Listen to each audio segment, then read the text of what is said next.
We live in a world that tells us more is always better. More possessions, more status, more noise. We are conditioned to consume, filling our lives with things to hide our internal voids. But some people choose a different path. They don't just clear their desks, they clear their minds. Minimalism isn't an interior design trend. It's a profound psychological defense mechanism. Today, we look inside the mind of a minimalist to understand why less actually means everything. For them, physical clutter is directly tied to mental exhaustion and cognitive overload. By reducing external stimuli, they intentionally lower their brain's cortisol and stress levels. They have a high need for clarity and focus. They refuse to let objects steal their attention. They have solved the paradox of choice. They don't waste mental energy on trivial decisions. Their time is currency, and they refuse to spend it on maintaining possessions they don't need. Psychologically, minimalists derive their identity from experiences and values, not ownership.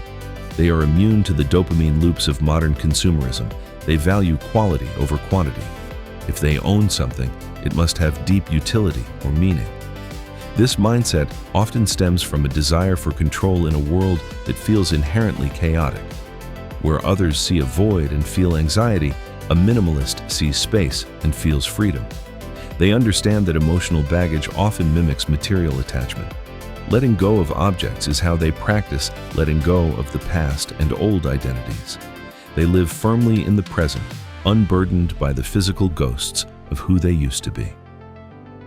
Their relationships follow the same rule. They prefer a few deep bonds over shallow networks. Their boundaries are sharp. They say no to social obligations that drain their energy. They don't seek status through display. They don't need a massive house to feel significant. Mobility is their freedom.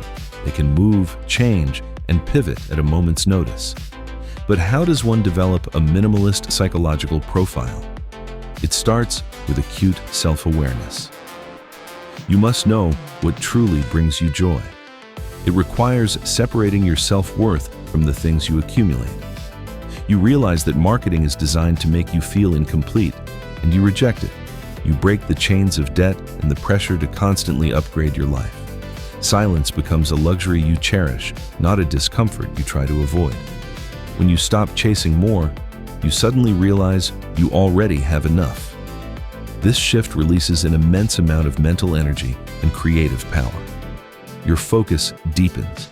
Deep work becomes your natural state because distractions are gone. Financial anxiety decreases. You are no longer trapped in a cycle of earning to buy. Your living space becomes a sanctuary, a true reflection of internal order.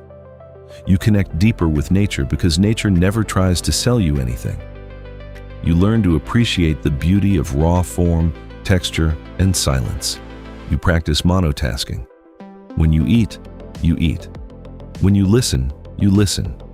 You find beauty in the ordinary things that a cluttered mind would overlook. A minimalist's mind is not empty. It is highly curated and rich with intent. They have eliminated the static so they can finally hear the music of life.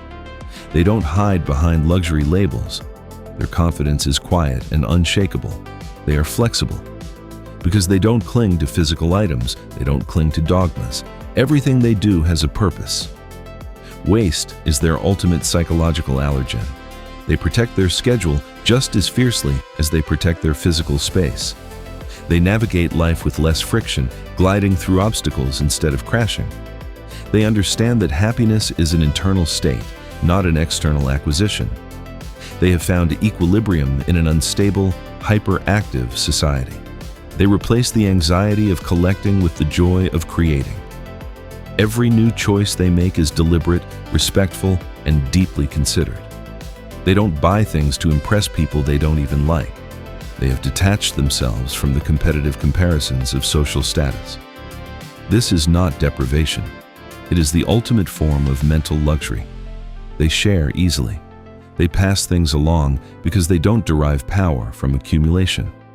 Their environment promotes calm thoughts, emotional regulation, and deep sleep. They have stepped out of the endless loop of more. The internal landscape is wide open, free of debris, and ready for true growth. They have mastered the art of living with intent. Minimalism isn't about giving up what you love. It's about making space for it. When you remove everything that doesn't matter, what remains is your true self. Stop organizing your clutter. Start designing your freedom. The lighter you travel, the further you go.